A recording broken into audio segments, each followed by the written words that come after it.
ഇന്ന് പൊന്നുമണിയുടെ രണ്ടാമത്തെ വാക്സിനേഷൻ്റെ ദിവസമാണ് കേട്ടോ. അപ്പോൾ വാക്സിൻ എടുക്കാനായിട്ട് പോയിക്കൊണ്ടിരിക്കുകയാണ്. അപ്പോൾ രാവിലെ തൊട്ട് നല്ല മഴ തന്നെയായിരുന്നു.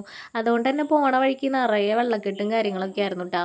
അങ്ങനെ അവിടെ ചെന്ന് അധികം തിരക്കും കാര്യങ്ങളൊന്നും ഉണ്ടായിരുന്നില്ല. അപ്പോൾ ദേ വേഗം തന്നെ വാക്സിനൊക്കെ എടുത്ത് ഞങ്ങൾ പിന്നെ കുറച്ച് നേരം ഇങ്ങനെ റെസ്റ്റ് ചെയ്ത് ഇരിക്കാൻ പറഞ്ഞിട്ടുണ്ടായിരുന്നു കേട്ടോ അവിടെ. അത് കഴിഞ്ഞിട്ട് പോകാമെന്ന് പറഞ്ഞിട്ട് അങ്ങനെ നമ്മൾ ഓട്ടോയ്ക്കൊക്കെ വേണ്ടിയിട്ട് ഇങ്ങനെ വെയിറ്റ് ചെയ്തുകൊണ്ടിരിക്കുകയാണ്. അപ്പോൾ എനിക്ക് അവനിങ്ങനെ വാക്സിൻ എടുക്കേണ്ട ദിവസമൊക്കെ ആകുമ്പോൾ എനിക്ക് ഭയങ്കര ടെൻഷനാണ് കേട്ടോ. കാരണം അവനിങ്ങനെ കരയണതും പിന്നെ പനിക്കണതും അതൊക്കെ ആലോചിക്കുമ്പോൾ അത്യാവശ്യം നല്ല പേടിയും കാര്യങ്ങളൊക്കെയാണ്.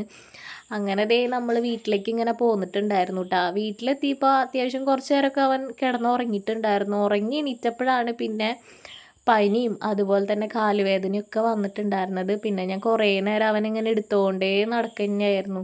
ഫുൾ ടൈം എൻ്റെ കയ്യിൽ തന്നെയായിരുന്നു. അതുകൊണ്ട് തന്നെ ഞാൻ എവിടേക്കും തന്നെ മാറിയിട്ടൊന്നും ഉണ്ടായിരുന്നില്ല കേട്ടോ. പിന്നെ മാമന്മാരൊക്കെ കൂടിയിട്ട് എങ്ങോട്ടോ പോവാണ്. അപ്പം ഞങ്ങളിതേ ടാറ്റയൊക്കെ കൊടുത്ത് അവരിങ്ങനെ യാത്രയാക്കിയപ്പോൾ അവൻ്റെ ഉണ്ണിമാമനെ എന്തൊക്കെയോ കാണിച്ചുകൊണ്ടിരിക്കുന്നുണ്ട് കേട്ടോ. തോക്കൊക്കെ വെച്ചിട്ട് വെടിവെക്കണ പോലെയൊക്കെ കാണിച്ചിട്ടാണ് പോണത്. അങ്ങനെ അവർ പോയതിന് ശേഷം പിന്നെ അമ്മ വന്നിട്ടുണ്ടായിരുന്നു കേട്ടോ. അമ്മ വന്നപ്പോഴാണ് ഉണ്ണീനൊന്ന് കൈമാറിയിട്ടൊക്കെ എടുത്തിട്ടുണ്ടായിരുന്നത്. അപ്പം അമ്മ വന്നപ്പോൾ ന്യൂഡിൽസൊക്കെ മേടിച്ച് കൊണ്ടുവന്നിട്ടുണ്ടായിരുന്നു കേട്ടോ. അപ്പം ഞാനതൊക്കെ ഉണ്ടാക്കി. പിന്നെ ഈ മഴയും കണ്ടിട്ട് ഇങ്ങനെ ന്യൂഡിൽസ് കഴിക്കാനായിട്ട് നല്ല രസമായിരുന്നു. അപ്പോൾ അതൊക്കെ കഴിച്ചപ്പോൾ നമ്മുടെ വീഡിയോസ് ഇഷ്ടപ്പെട്ടാൽ ഒന്ന് സപ്പോർട്ട് ചെയ്യണേ.